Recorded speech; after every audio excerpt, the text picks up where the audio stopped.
Celestial blessings, my name is Helen Demetriou, and today I'm going to talk about a lesson in insecurities. Now, I had made this video previously, but due to the revelations of the last week, I believe that I needed to remake it and add some extra lessons in this video. Now, I'm going to give you an example of the road I'm going to take within this subject of insecurity. Now, around the world, this is probably called jabs. In England, we call it people making digs. This is where people tell their truth but masquerade it. They cloak it in a disguise of innocence so that you can't retaliate, because if you do, they'll just say to you, "What did I say? All I said was blah, blah, blah, blah. I didn't say anything nasty." This is the way people use ways of getting back at you or hurting you by cloaking it in and masquerading it in innocence.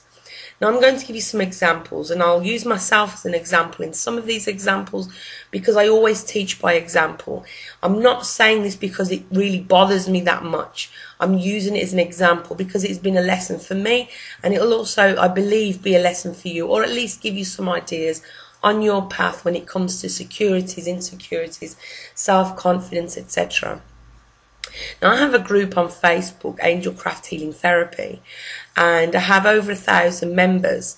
And depending on what the season is or what inspiration I receive, they receive sometimes daily emails from me. And on my group, it states that you will be receiving daily emails sometimes with links to my videos. If that's not what you want, basically don't join.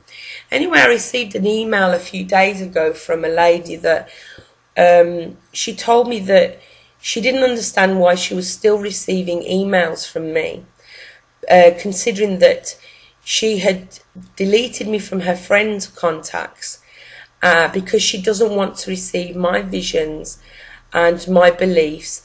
Thank you very much, with love and light and, you know, whatever else they want to say, blessings and whatever else. Now, basically, what people do is, instead of just going and leaving the group, she wanted to make sure I knew how she felt about me. But to make herself out to be this loving soul, she peppered it with loving and lights and blessings so that I couldn't say to her anything negative. Not that I would anyway, because when I get any complaints, for example, about my emails, I'm very polite. And I just tell them, just visit the group and you can delete me. You can delete yourself from the group. You can leave the group from there. That's all you have to do. It's as simple as that. Nobody's forcing you to join. Nobody's forcing you to stay. But people do these things in order to have a jab at you, because you make them feel insecure, whether it is because of your looks, because of your religion, because of your beliefs, because of your intelligence, because of your wealth, because of your status, because of your popular, because of anything. And anyone that makes these people feel insecure, they'll find opportunities to have a dig at them, have a jab at them, so that they can hurt them, so that they feel satisfied because of the way that they make them feel. But the person that is to blame is not the person that, for me, for example, for sending the emails. It's the person that has these insecurities. Now, I'll give you another example. There's a group of friends, and one of them is beautiful. She has a gorgeous body. She likes to show it off. She's got a short skirt. And all of her genuine friends say, "Oh, you look gorgeous, you look lovely." But the one of them is seething inside. One of them is looking for an opportunity to hurt this girl, to bring them down a peg or two. So say, for example, these friends are sitting in a restaurant and outside passes a girl wearing a short skirt. This person will probably say, "Look at that girl out there, isn't she a whore? Can you see how short her skirt is?" When she knows full well that the so-called friend is there with a short skirt. That was an opportunity to make an attack at her, but did it in such a sneaky way that she could say, "Oh, I don't mean you. You've got a gorgeous body. I'm just saying her." Do you understand? People have got these insecurities, and what happens is when people have these insecurities, they don't want to see it in front of them. They don't want to see what they believe to be the origin of their insecurity in front of them. They want to get it away from them. They want to destroy it. They want to get rid of it. They don't want to see it in front of them. So what they do is they have to try to destroy what they believe to be the origin of their insecurity, to make themselves feel better, to stick their head in the sand, so they don't have to deal with the insecurities that's within them. I'll give you another example.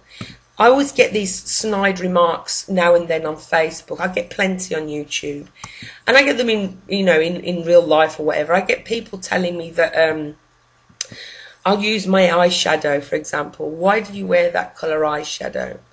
So when I say, with no hello Helen, how are you? Oh, what made you decide to wear the eyeshadow? No, why did you wear the eyeshadow? And I'll say, why? What's wrong with the eyeshadow? There's nothing wrong with it. I'm just asking. It's really nice. I know for sure that this person is making a dig at me. It's not about my eyeshadow. It's about me. That it's something about me that makes them feel insecure. I have many people, whenever I'm teaching or whatever, in my videos or wherever, they'll say to me, well, what makes you think that you're right? And, I'll repeat, well, I know from what I'm told, this is my truth. You have to find your own truth. If you can find any resonance in what I say, I'm very happy for you. If not, I'm very happy for you. It's completely up to you. I'm not going to stand here telling you what to believe. Yet at the same time, I know that they try to say things like, well, you think you're it, and you think you're arrogant, and you know everything, because people mistake my confidence for arrogance. They think that because I'm confident in what I do and in what I teach, that I'm arrogant, and that somehow, I don't know where they get this from, I think I'm more intelligent than other people, or I think I'm more adept than other people, more enlightened. I really don't know. All I know is I know myself. And because I know myself, I'm confident in what I do. Yet people who believe that they are strong on their path feel intimidated by someone else who is confident in what they do. So what they try to do, they try to bring them down a peg, because so they can feel superior once again in their world. Because it's like me, for an example, I'm like a fly in their soup. I make them insecure because they believe themselves to be this enlightened being, and that no one should, they know everything. Now, I'm not saying I'm the one, I'm so, enlightened and everything, that I'm the problem in everybody's insecurities. I'm using an example. You can use any examples you want. You can use any enlightened person with another person. I'm just using myself. They are a fly in that person's soup because they make them feel insecure. They make them feel, God, they know about this, and people like them, and people follow them, and people listen to them. And then straight away, they don't like them because they make them feel insecure. They make them feel that they wish they had what the other person has, yet they're not willing to put in the hard work to gain it. And that is just what I'm trying to say. People who have these insecurities will try to hurt the other person. If they're insecure about their looks and they have a friend that's good looking, they'll try and find various ways to put that person down in order to feel better themselves. If they have a friend that's intelligent, wealthier, like I said before, they'll say things that, like, for example, a silly thing like my hair. People always use things, basically looks, to get back at somebody, because they know that deep down this is what really hurts people the most, or because that's like something that's easy to pick on. So for example, they'll pick on my hair. Oh, how much hairspray do you use in your hair? You won't get hello Helen, blah blah blah blah. How much hairspray do you use in your hair? Does it matter how much hairspray? I am a proud big haired woman. I love my hair fluffy, big, whatever, but that's my choice. Yet people use different things to pinpoint in order to use it in their attack, to try and hurt, to make a jab, to bring you down a peg. I have to admit, most men like my hair. It's women that usually have a problem with my hair. I'm not saying all women. I'm just saying usually it's women that have a problem with my hair. And then I'll be with somebody, or You know, we'll be talking about a conversation even on the internet or in day-to-day life, and they'll say to me, why don't you make your hair straight? I'm like, why should I make my hair straight? You know, well, I think you look better than you. Well, why would I want to be something that I'm not? And then you'll get people saying, oh, you know, you've got nice hair, but I would never want my hair like yours. I prefer mine. I like straight hair. It's nice, but I wouldn't want your hair like yours. It's tacky or it's this, but it's nice. Do you understand what I'm saying? It's like people cannot just get on with their lives, that they have to continuously attack other people. Now, there are times when people will make direct attacks. These times is usually in a group, even children. One of the children may be a chubby child, and everybody will pick on the chubby kid. Everyone will pick on the fat kid because it makes them feel much happier, because they've got their own insecurities. But, oh, well, at least I'm not like the fat kid. At least I don't look like the fat kid. Oh, fat kid, you're always eating. You're always stuffing your face, they say as they're eating a candy bar. It's always a way to make themselves feel better for the guilt that they feel. It makes them feel a lot better. I know a lot of times they say things to women, you know, oh, you know, that dress is too, you know, a bit small on you, or, oh, you look fantastic. Then they'll turn around to their friends and start laughing about the way this person looks. So basically everybody's looking for someone else to step on in order to feel good about themselves. And they will never feel good about themselves. Even the most beautiful woman will feel insecure about another woman, even if that woman isn't considered by society as being knockout dead gorgeous like the other woman. And she will also make comments on them. The best thing that I like, right, is when you know, you can have a group of mothers, for example. I'm not saying stereotyping and saying all mothers are chubby or they've got a bit of a belly or a bit of a big thigh or a bit of a big bottom or anything. But they'll stand there and they'll pat their stomach and they'll say, I'm fat. I'm fat. And you'll look around and everyone's like looking at each other because, you know, these are women, they've got a bit of extra weight, the boobs are a bit bigger now, the hips are a bit, they've expanded a little bit. And you'll always get the one that's skinny, that'll turn around and pat the stomach and say, I'm fat. Because they just want to make people feel bad about themselves so they can feel good. It's all a ploy, a way to manipulate people to get them to feel how they want them to feel in order for them to feel better. Now, I know I've gone on a long time about this, but I think that it's a huge issue. And I know that each of us are guilty at one time in our lives for using someone else and hurting other people as a way to feel good about ourselves.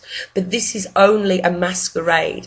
This is not true. This is a disguise, a mask. Because deep inside, if we feel the need to hurt another person by making these jabs, then there is something definitely needs seeing to deep within. There is something that needs to be dealt with. Even when we say to somebody, oh God, I just can't stand the way that girl does that. It just drives me crazy because, you know, oh, she's always wearing these. I mean, you know, there's people that obsess about one woman in particular. I mean, I know I've had people stalking me on the internet, people that I know from in Cyprus, in Limassol. And then I'll find out they've been stalking everything that I've done. And they steal my work. And that, to me, is an insult. To bring me down a peg.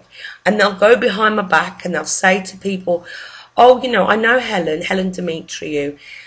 She's a really nice girl. She's really good. She's really professional.